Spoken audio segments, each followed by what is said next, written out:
It's your girl, Mya Lamis, and we are back with episode 2.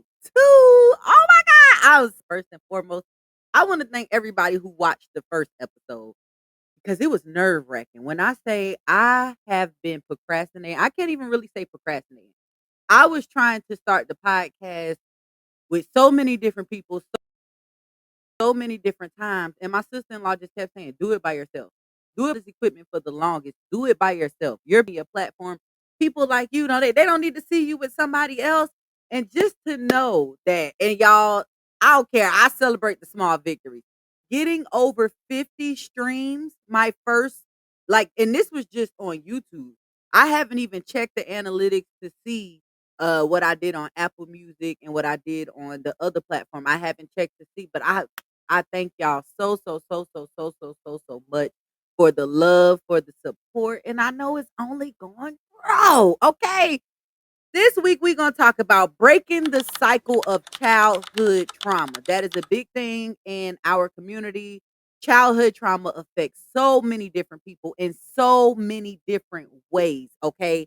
And I want to talk about it. I want to talk about it because it's very important. A lot of people don't think that things from their childhood, comes into their adulthood, but it does.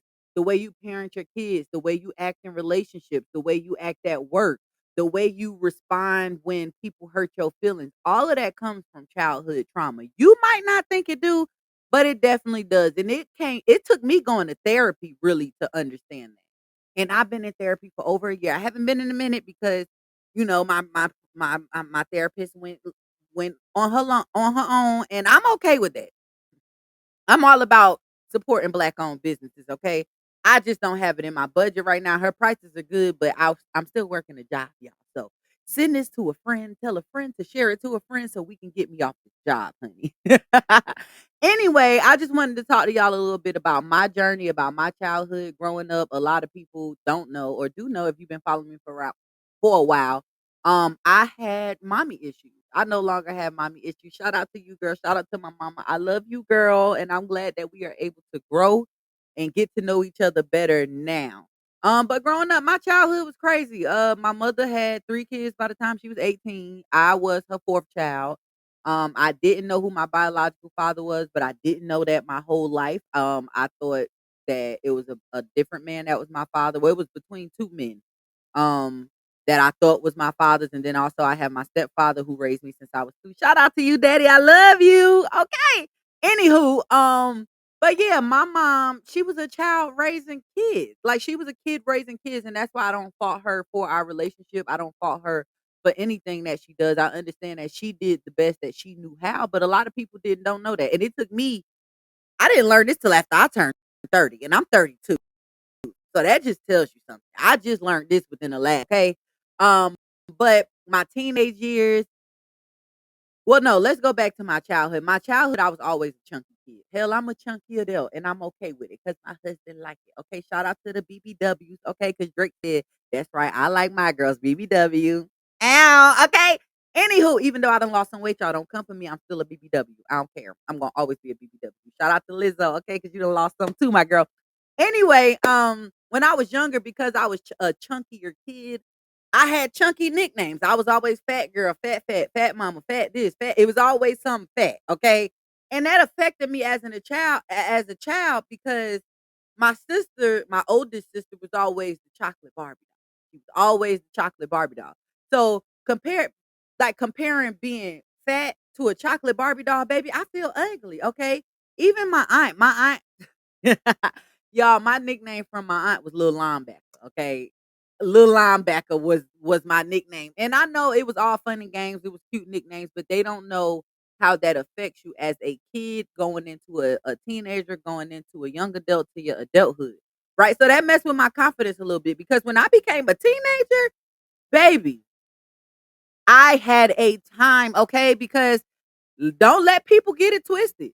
Dudes still like big girls. They may hunch on us behind closed doors, but they gonna hunch on us, okay?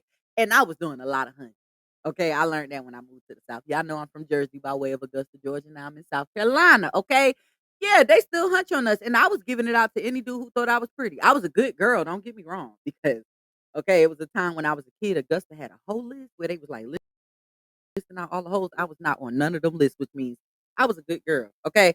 But those who knew I was a little out there. I had me a couple of hoes. Okay.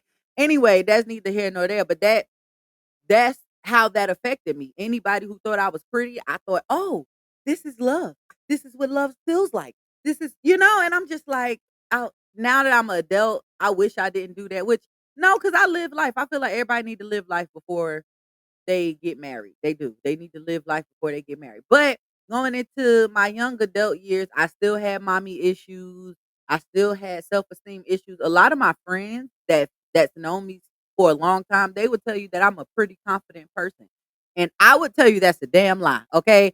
I don't think I've ever been as confident as I am now. For years, I didn't think I was pretty. For years, I didn't think I was attractive. For years, I just thought men wanted me for what was in between my legs because of the nickname. It gave me a complex about myself. I didn't think I was pretty until like 6 months ago. And I know that sounds crazy, like Maya, what? The way you be flaunting them outfits and really, y'all, I didn't think I was pretty. Even after having kids, that made well, no. Let me not lie.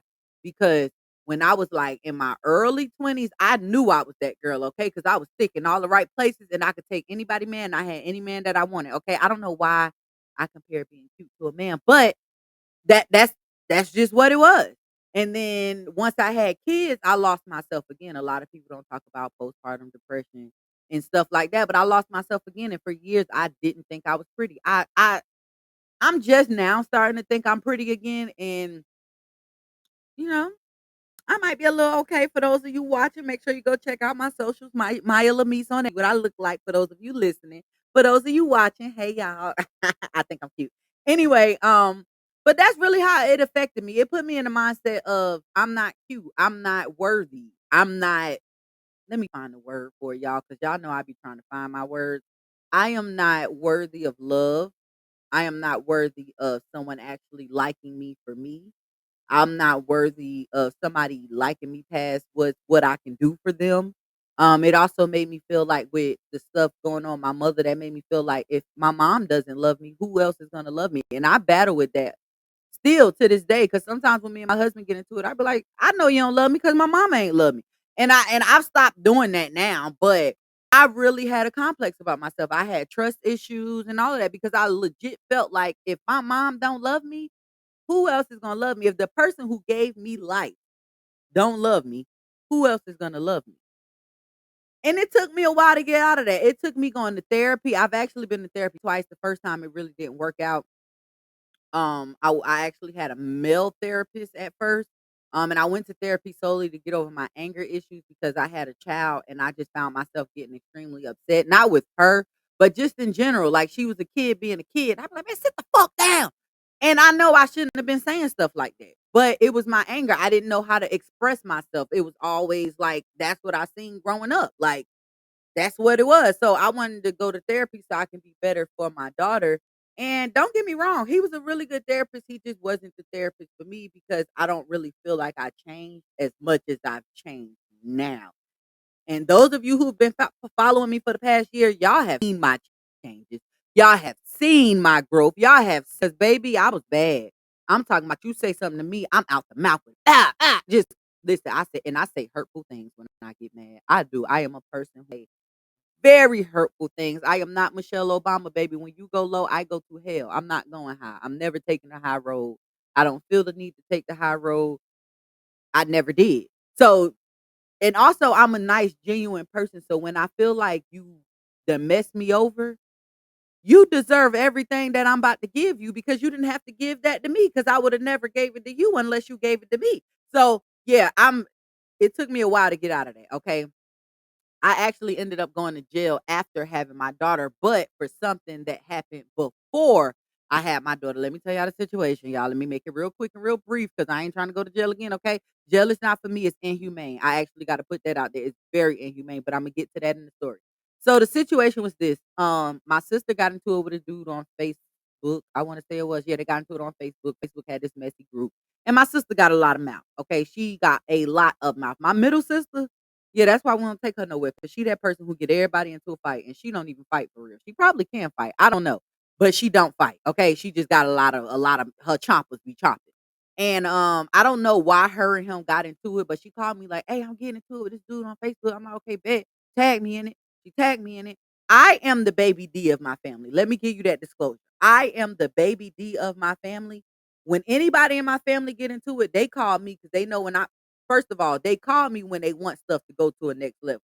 Because if you call me and you just arguing with a person, you don't call me for that. Because when I come, oh, I'm coming. We laying hands. What we doing? That was always my personality. So when she called me, "Hey, little sis, such and such on here," da, da, da, da," and I'm like, "Okay, bet. Whoever it is, they about to get the business if that's where you trying to take it to." So I get on Facebook. I'm like, "Bro, you a dude arguing with a chick. You look like a clown." So we start going back and forth. He like, "Oh, I'ma spit on you. Oh, I'ma beat you up. I'ma da da da."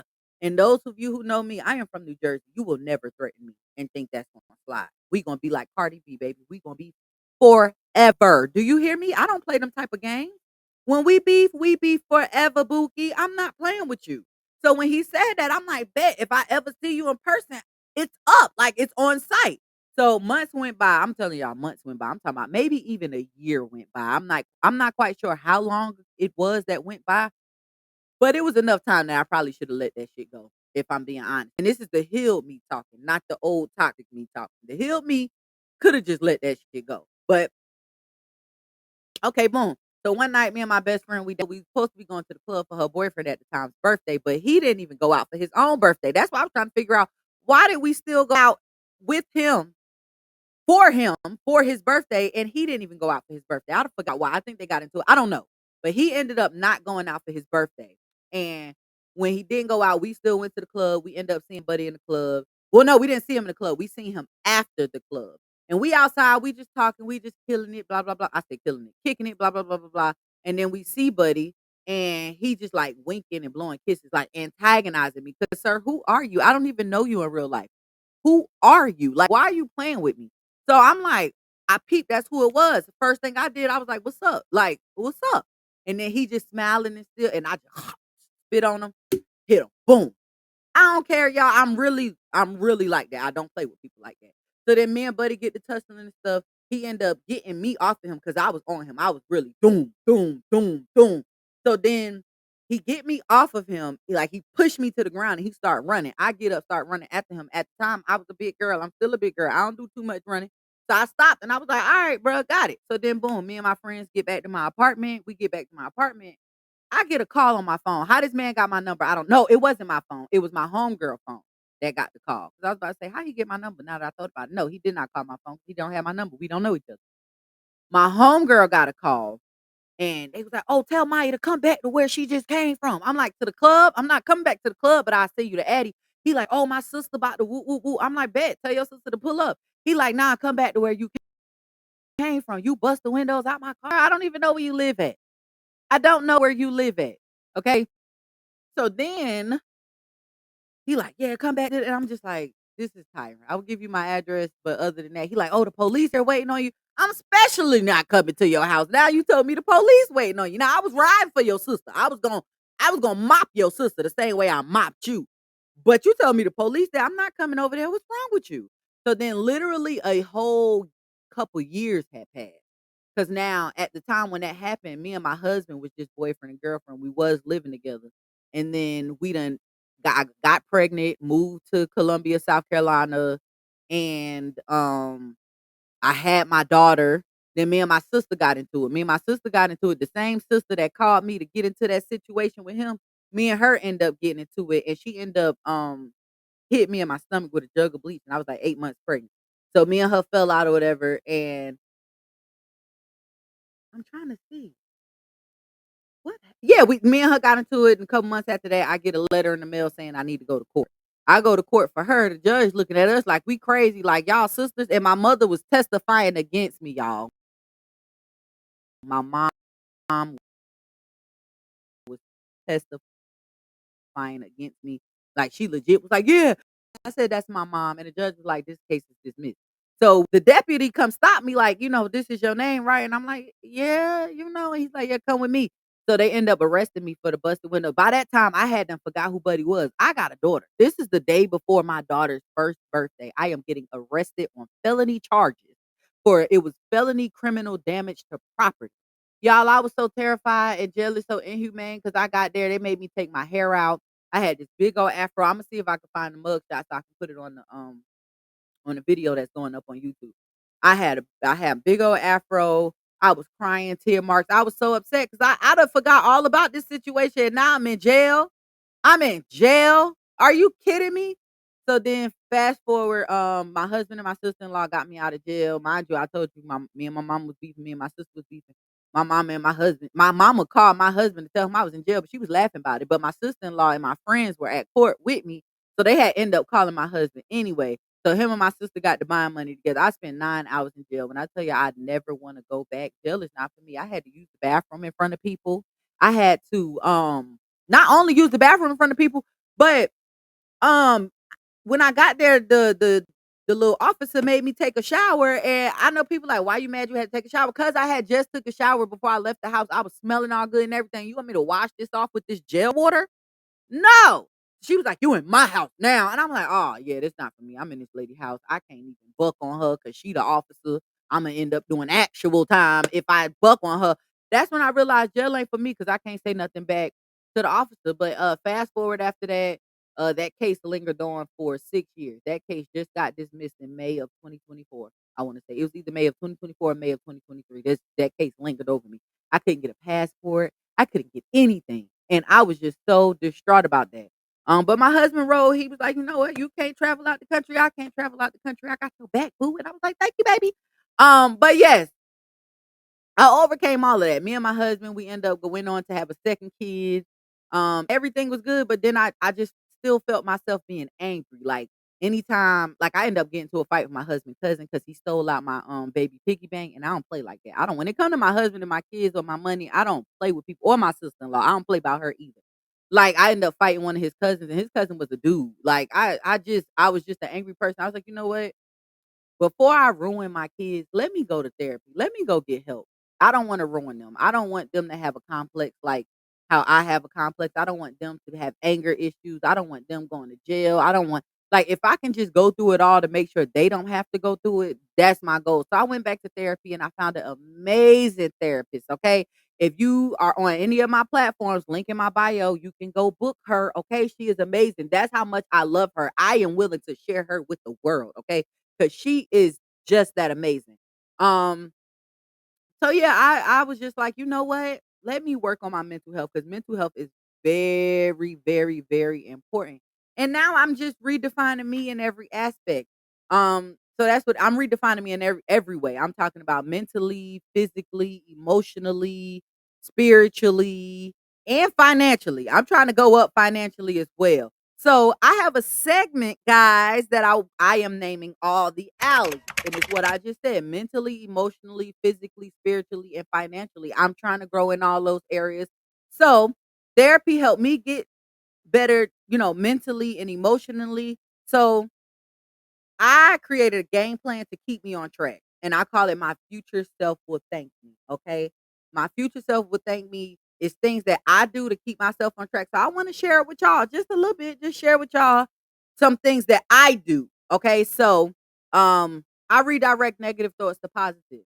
I know that sounds crazy. It sounds very simple, but it is. Like if y'all ever see me in the comments clapping back, you don't really see me saying too much negative. Like or sometimes I might joke and troll because I do that too. The petty is still in me.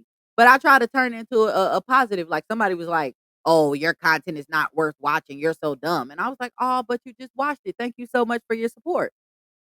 Oh, and if I start thinking like, "Oh, I can't do something," I just start thinking like, "Why can't I do it? Why not me?" So just redirect those negative thoughts because sometimes we are our own worst enemies and we need to get out our own way. Period. I'ma just leave that one there. When I get out of bed every day, I make it. I never understood that shit. I always be like, "That's dumb. Why would I make a bed that Imma get back in?"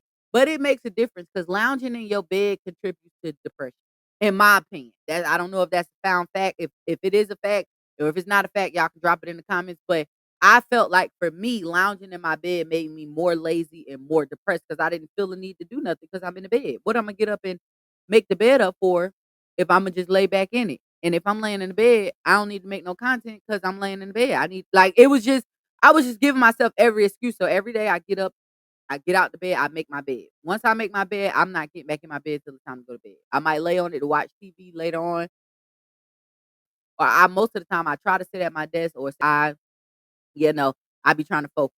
The third thing that I do is no music in the shower. I know a lot of people, my husband do it. He likes to jam in the shower, but as a mom, the only time I get silence is in the bathroom. I don't not in the bathroom while I'm using the bathroom, in the shower. And all the time I don't get silence because I still have them coming in, mommy, or my husband, babe. Or my husband want to come join me in the shower. And y'all know what happened after that. No, but I use it as planning time. No distractions. Whatever it is that I want to do, whether it's my content or whatever it is, I use that as time to think in silence.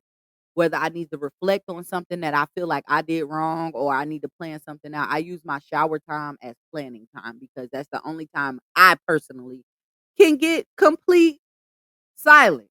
Number 4, watch out for what you digest. And no, I'm not talking about food. I'm not talking about food at all.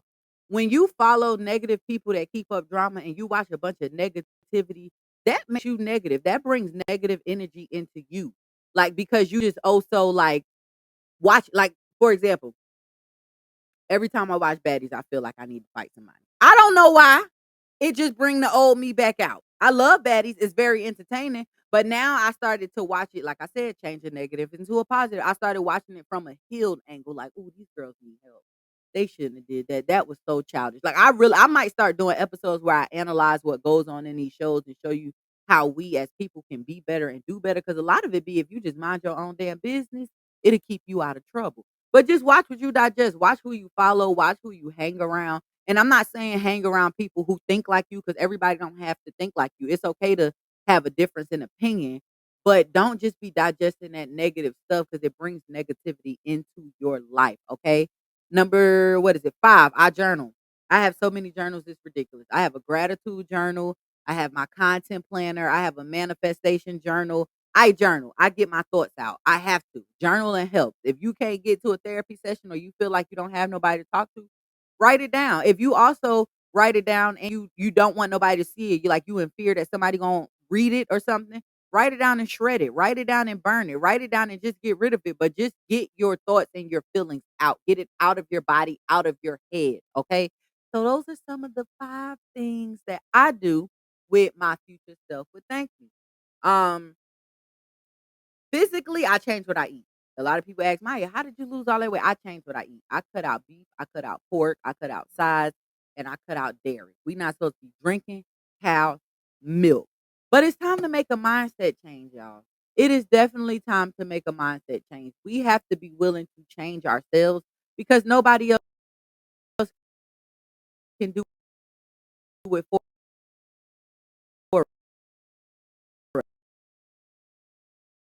us. And we are a lot of times our biggest enemy. I'm sorry.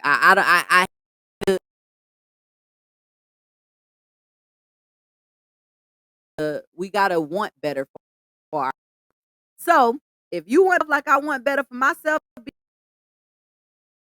beyond normal is for you. Boo. Okay, we are elevating. It's 2025 and we are elevating. We are only going up from. Thank y'all for watching. This has been another. We catch y'all on episode 3. Okay. Y'all later.